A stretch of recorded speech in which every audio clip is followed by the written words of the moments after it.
Welcome to another episode of Mexican in the Kitchen. I have some coriander, some onion, tomato, and feta cheese or fresh cheese depending what you can find. The amounts depend on your taste. I usually use the same amounts of everything and just a bit less onion. I got this cactus from lastunas.fi. I'll leave the link on the description. They have really nice ingredients and they're a great option if you live in Finland.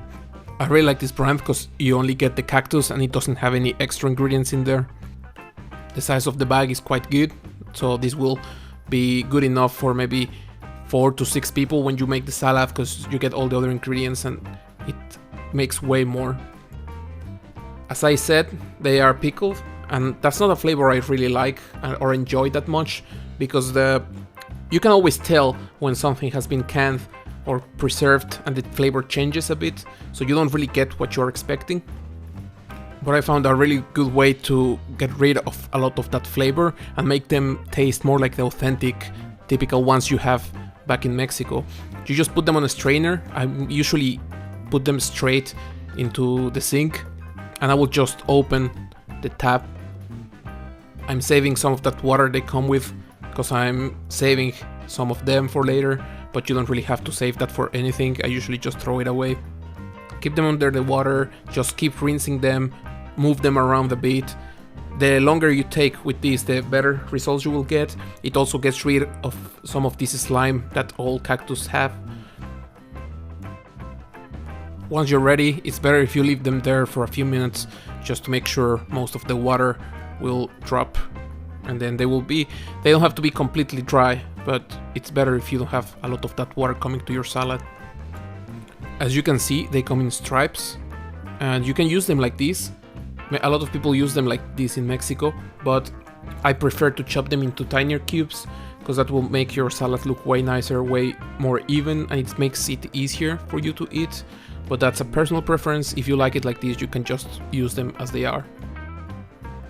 I'm going to add the cheese, the coriander, the onion, the tomato. This is quite simple. The only thing you need to do now is just mix everything. Make sure all the ingredients are evenly mixed. Once you're ready, we're just going to add some salt. That's again up to taste. After adding the salt, it needs, of course, more mixing. We're going to mix everything nicely again. Our salad is ready for us to serve, so we can move it to a plate. You can serve to each plate, or you can just make a bowl and serve it to the table so everyone can take as much salad as they want. That's up to you. I usually like to top the salad with some avocado, and a lot of people will just mix it in there, but I think it will make it look a bit more messy and it doesn't look as pretty. So you can always take some avocado and just top it with it. It makes it look way nicer, and everyone can decide if they take avocado or not with it. And after that, our salad is ready.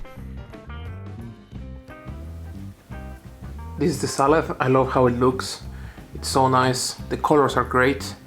The flavors are great. The textures are great. Everything goes really nicely.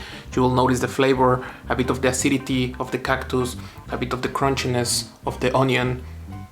Coriander brings it up really nicely. Then you have the avocado and the cheese that complement each other really good. So this is a perfect salad. You can have this. In Mexico, we'll have it as a taco. You could put it in a tortilla, and something you have when you're having a grill outside with your friends. You can have it with some steak. You can have it, basically, if you're making some of these moles, these like stews that are a bit more spicy. This goes really nice because it balances a bit the flavor. So it's really great. One of my favorite side dishes probably. You should try it at home. Press like, subscribe, all of those things.